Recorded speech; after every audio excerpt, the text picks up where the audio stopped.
নমস্কার বন্ধুরা, বিবিএসএস গ্রুপের আরেকটি ব্লগে আপনাদের সকলকে স্বাগত জানাই। অনেক দিন হলো ব্লগ করা হয়নি, কারণ কোথাও বেরোতেই পারিনি যে ব্লগ করব বলে। এছাড়াও আমাদের নাচের ভিডিও দেওয়া হচ্ছে না কিছু সমস্যার জন্য, তবে খুব শীঘ্রই চেষ্টা করছি নাচের ভিডিও ছাড়ার জন্য। আজকে যাচ্ছি আমাদের পাশের গ্রামে চড়কের মেলা হচ্ছে, চড়কের মেলা দেখতে। আমরা পৌঁছে গেছি মেলাতে। এবার মেলাতে ঢোকার আগে গাড়ি দুটো তো রাখতেই হবে, তাই বাইক স্ট্যান্ডে গাড়িগুলো রেখে তারপরে মেলায় যাব। আমাদের গাড়ি রাখা হয়ে গেছে, এবার আমরা মেলাতে যাচ্ছি। আমরা সবাই মিলে বেশ মজা করতে করতে মেলার মধ্যে যাচ্ছি। এই যে আমি, আমার বান্ধবী, আমার দাদা, বৌদি, আমার ভাই সবাই মিলে একসঙ্গে মেলা যাচ্ছি ঘুরতে।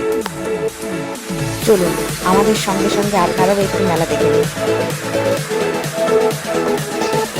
আমাদের সব থেকে প্রিয় দোকান আসছে, কোনটা বলুন তো? এই দেখুন, এই মেলাতে প্রত্যেকের হাতে এই একটা একটা করে ছোট্ট পুতুলগুলো আমি দেখতেই পাচ্ছি। আমরা মেয়েরা মেলা যাব আর কোনো বিয়েলাতে কোথাও ঢুকবো না, তাহলে তো মেলা ঘোরাটাই আমাদের ব্যর্থ। আমরা কিছুই লাগবে না, আমাদের মেলাতে গিয়ে দেখে আসবো, দু চারটে জিনিসের দাম জিজ্ঞেস করবো, যদি ভালো লাগবে কিনে না চলবে। ব্যাস এইসব কেনাকাটা করে আমরা এসেছি খেতে, একটা করে রোগ দেখি এই বেরিয়ে পড়লাম। তো আজকের ব্লগটি এখানেই শেষ করলাম। ব্লগটি ভালো লাগলে লাইক, শেয়ার, সাবস্ক্রাইব করে পাশে থাকবেন।